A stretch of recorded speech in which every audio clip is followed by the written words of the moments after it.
Let me ask you a question. When you think back to Samoa Joe's time on WWE's main roster, what's the first image that pops into your mind? Is it him sauntering on down and chewing into every wrestler that stood before him on SmackDown Live? Is it him rattling Brock Lesnar on the build to SummerSlam 2017? Or is it the fall where he terrorized AJ Styles and his wife, Wendy? For me, when I think of Samoa Joe on the main roster, what comes to mind is this image. Samoa Joe as world champion in WWE, something that never was. By all accounts, in this creatively dry period, Joe had everything you'd want in one of your premier talents. The incredible gift of gab delivering authentic and gripping promos, a big hoss with fantastic in-ring ability and surprising agility, an intimidating presence, and a very marketable personality outside the ring. He had every box checked, except for one, and if that one box was checked, I think at this point we might be talking about a completely different story, and that was the consistency, missing periods of time because of unlucky injuries. But aside from him not having his name in the history books as world champion, did WWE drop the ball with Joe, or is this run much stronger than it's made out to be? It was January 30th, 2017, and to end Monday Night Raw, Samoa Joe choked out Seth Rollins and made an immediate impact. Joe had been signed by WWE in 2015, going on to win the NXT title twice, as well as the first ever Dusty Rhodes Tag Team Classic in his 2-year stint on the Black and Gold brand. Why Joe fit into the NXT system so well was because this was when they were trying to transform it by landing the biggest free agents and top wrestling stars in the entire world. They wanted to attract the big names that had dominated elsewhere, the hunger to bring in world-renowned superstars, in-ring technicians who were the hardcore's favorites, and have them possibly be the next ones up for the WWE was a huge sticking point for the brand. Plus, things were overseen by Triple H, who was constantly pushing Joe to be a top guy at every point imaginable. If you don't know, this is a guy who at this point had been doing it for 15 years. He was in that same vein of indie legends as CM Punk, Daniel Bryan, AJ Styles, and Seth Rollins.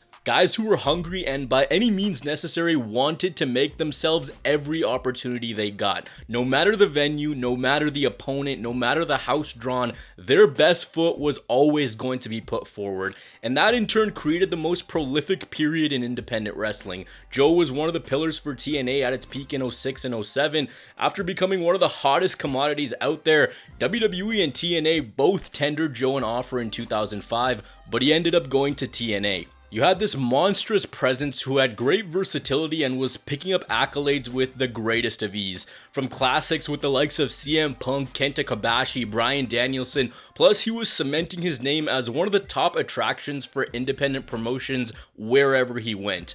Awards as the best wrestler, the respect of his peers, you name it, he did it. It's not like this was an undersized guy who didn't fit what WWE wanted. It was all there in spades. Despite all of that, and even coming in front of WWE fans in a tryout match in 2001, there was a lot of talk that Vince McMahon simply was not a fan of Samoa Joe. Bruce Pritchard said that McMahon thought that Joe was just a fat, out-of-shape Samoan, with him also commenting on the matter. Vince vehemently opposed me being in WWE. He didn't know me, wasn't familiar with me, and now, we have a great relationship and everything's working fine. Without going too deep into the rabbit hole and getting off topic, which is Joe's main roster run, Samoan dude, pretty damn good. When he arrived to the main roster that January night, his coquina clutch re-injured Seth Rollins' knee, but there was no heat backstage as it was seen as an ambush gone wrong. Rollins was building to a match with Triple H at WrestleMania 33, and the way this was framed was Joe was going to be the heavy for Triple H, the big blistering presence that Stephanie and the game had brought in to be the next monster up. They gave Joe an immediate spotlight, even having him beat Roman Reigns, but as the build for the match continued, the Triple H and Joe on-screen relationship surprisingly didn't. He didn't appear at that year's WrestleMania, not even to run an interference in the storyline he was a part of. He feuded with Sami Zayn leading into Fastlane where he picked up the win. Surprisingly, just one of 6 pay-per-view wins in his 23 appearances with the promotion. But it was post-WrestleMania where Joe became an animal and the company had the chance to cement a brand new monster. Following a rivalry with Seth Rollins, Joe became the #1 contender for the Universal Championship, being held by Brock Lesnar at the time. And if you look back at this period, you see Lesnar dominate this time frame. He held the Universal Championship for 660 days between WrestleMania 33 and WrestleMania 35. As we got to Great Balls of Fire, it was Joe versus Lesnar in the main event, title on the line. The brief rivalry between these two behemoths doesn't get its due for how authentic and impressive it was. Joe was positioned to be a beast killer. The night after he won the Fatal 5-Way at Extreme Rules, he choked out Paul Heyman, and that was the selling point of this rivalry. If Joe locks in the Coquina Clutch on Brock Lesnar, it's curtains, with the two having a locker room clearing brawl, and then Joe choking out Brock a few weeks later. The build was very well done. Joe got elevated very quickly, and it legitimately felt like Brock had a badass who could hang with him and take him down. The Great Balls of Fire match felt very raw, not a classic. It wasn't really in that great territory either. It was short at only 6 minutes and 25 seconds, but Joe had the chance to shine. A pre-match beatdown as he slammed Lesnar through the announce table, and Lesnar sold this very hard. Joe even tried to get the upper hand by hitting a low blow, but it ended rather unceremoniously with an F5, and that was it. Joe's revealed that Brock wants to be in a scrap when he's wrestling, with the two having an unspoken gentleman's agreement that the matches would be all-out fights. And you could tell Brock enjoyed working with Joe, because as we saw at WrestleMania 32, if he doesn't care for you, he won't engage. Great Balls of Fire legit felt like the night where Samoa Joe could have became the Universal Champion. And it's one of those nights that we all look back at and think of the prospect. What if? What if they just pulled the trigger that night? It's not like there was some mega match lined up in the immediate future, and for the few months that Joe had been on the main roster, it was enough of a sample size to create a brand new monster by him toppling the Beast. Kinda similar to how they made an immediate impact with Brock Lesnar in 2002. Joe would have been the monster that was so violent, so unbeatable that no one could hang with him before someone finally emerged. But it wouldn't be. I think this being the time where Roman had his mega push and the fixation with only doing him and Brock really plays into this. At this time, the Universal Championship was still relatively new, and as much as you needed the title to have credibility, you also needed someone who was present. The title had debuted just under a year before this and was in a huge holding pattern. A lot of people, when the thought of Joe winning here is brought up, still bring up the future injuries, saying that you can't put a title on a guy who's injured. He wasn't injured here, and I think people confuse what happened later with this same timeline. The build for this was genuinely so well done. As we got to Brooklyn for SummerSlam, he was part of an exceptional Fatal 4-Way where all the heavy hitters on Raw came together to destroy the Barclays Center and give us an absolute classic. On the road to SummerSlam, Joe delivered this simple but cold line to Brock Lesnar. Hey, you look at me when I'm talking to you, or we can straighten this out right now.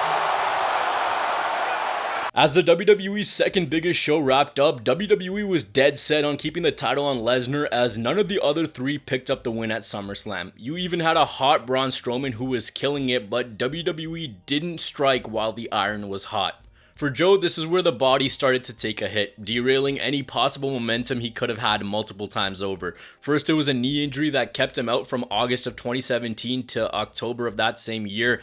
When he came back, WWE was building to Survivor Series, where he was on a stacked Team Raw with Triple H, Kurt Angle, Braun Strowman, and Finn Balor. He was eliminated by John Cena, nice little UPW tie-in there. When he came back, he was still featured. It's not like the brass sent him to the main event of catering. He was still getting title matches and still choking guys out. But once you start from zero, it takes time to build, and 2 months after coming back from the knee injury, he got hurt again in January of 2018, missing yet another WrestleMania. A WrestleMania resume that's downright sad. 33, he wasn't booked. 34, he was injured. 35, he had a 58-second match. 36, he was injured again.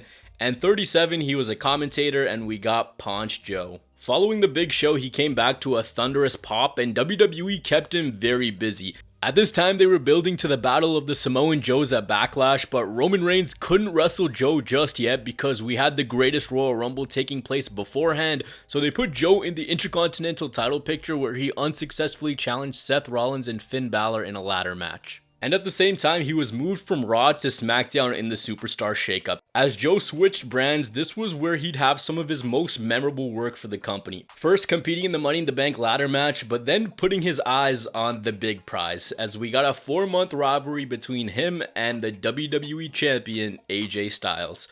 I find this juxtaposition very interesting because if you look at things, the phrase, "if Vince didn't create you, he will destroy you," was one that reigned true a lot of this time. That he'd just pull the rug out from guys who didn't fit his mold for what a WWE star should be. It's more impressive how he fell in love with AJ and he instantly dominated the company. It's truly amazing how AJ won over Vince in such a short amount of time. I say this because these two had a similar background, and if you want to make the age argument, I don't think that's valid because Joe has 2 years on AJ for being younger. Regardless, you had two guys with a similar path, two men who were very familiar with each other, and the company used their friendship as the story. Joe attacked AJ Styles, ready to throw away his decades of friendship in hopes of competing for the ultimate prize. The premise being that he would wear down AJ psychologically by getting his family involved. Metaphorically strong, Joe was going to tear down both houses that AJ built. The rivalry saw Joe talk about how many miles they'd both logged, but AJ had logged way more. He'd made the WWE title so prestigious because he put it above everything. Even put it above being a father and a husband. That's why Joe thought that he was a failure as a father. The SummerSlam match ended with Joe picking up a DQ win after he picked up a microphone mid-match and told AJ's daughter and wife that he'd be their new daddy. And following SummerSlam, Joe became obsessed with one woman. Oh, Wendy!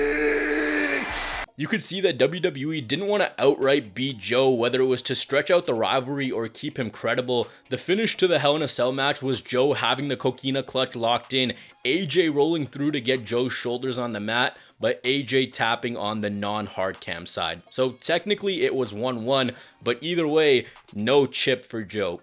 A rematch followed at Super Showdown, and oh my god, they made Joe to look like a menace, going to Georgia to visit the Styles household, and this man became a complete lunatic.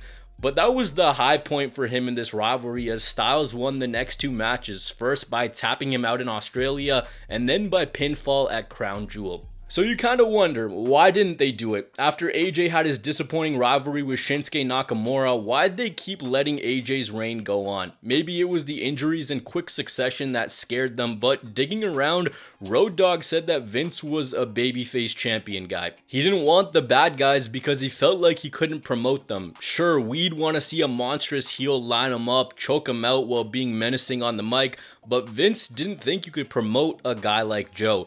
It's strange because, like I said earlier, Brock Lesnar, a heel champion, consumed so much of WWE programming, and they'd already done the title switch with Roman at the same SummerSlam Joe competed for the WWE Championship. So if you wanted to have your babyface champion, then Roman was the guy. Looking at AJ's title reign, if they would have given Joe a chance, it would have been refreshing, but Kofi Mania also plays out differently. If Bryan doesn't beat AJ, it might not happen at all. I want to make this abundantly clear. They were still showcasing him. It's not like Joe wasn't getting his opportunities. I hear that all the time. WWE fumbled Samoa Joe. WWE didn't know what to do with the guy. That is completely not true.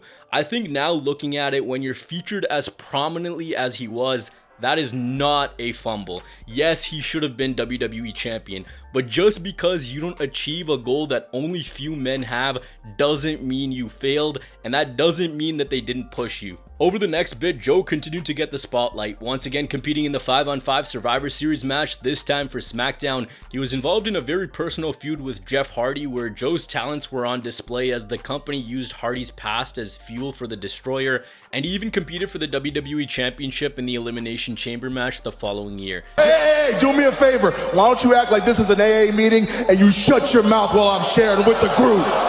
Following this, he won the first of 2 United States Championships in that same year. The reign lasted 75 days and included him terrorizing Rey Mysterio, losing it to Rey, and then winning it again before losing it at Stomping Grounds to Ricochet. The company then had him in a brief rivalry for the WWE Championship against Kofi Kingston. He lost at Extreme Rules and then the Smackville live event. In the summer, there was a storyline where Roman Reigns was being targeted by a mysterious attacker, with Joe being one of the suspects, competed in the King of the Ring, and as that year came to an end, came another injury, this time a broken thumb. After a brief run on commentary, Joe started to get plopped back into storylines in early 2020 against AOP and Seth Rollins, but in a commercial shoot, yes, a commercial shoot, the snake-bitten Samoa Joe was on the shelf again, this time in a table break gone wrong.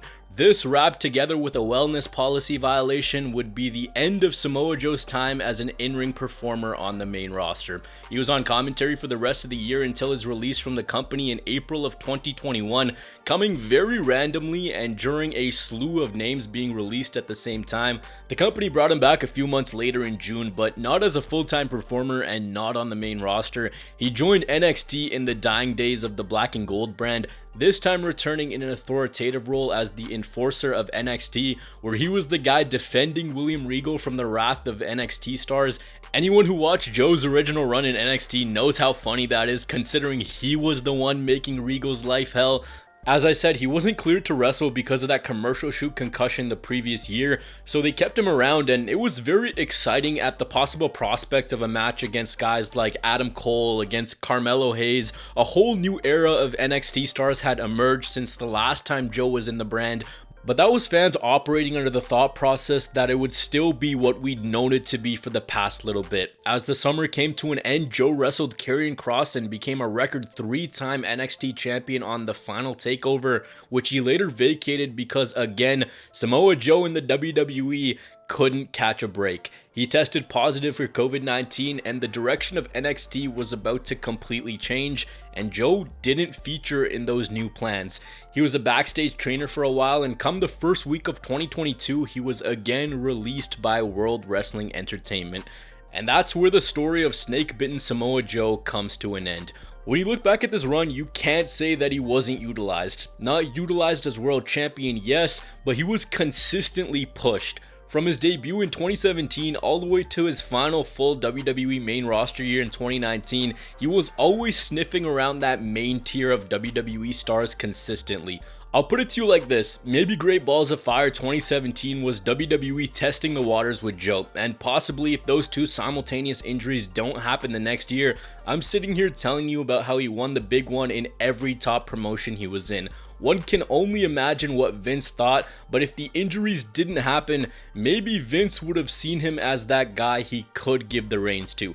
It's frustrating looking back at things because WWE was so dead set on Roman beating Brock. They were non-committal on Braun Strowman in that 2017-2018 timeline. They didn't care for anything else. It was a simply creatively dry period for WWE that Joe could have elevated. Maybe things look different if Joe wins the title and we don't get those stat-padded Brock Lesnar title reigns. Great Balls of Fire and SummerSlam 2018, those were the two chances that the company had, and the injuries after that just got worse and worse. You start to think how the timeline might have been different, or what the timeline might have looked like if the guy who's high on him and currently runs the WWE took over just a few months before he initially did. Because remember, Samoa Joe was contracted with the company in January of 2022. Is he still around having matches with Gunther, rivalries with Cody, Roman Reigns, CM Punk?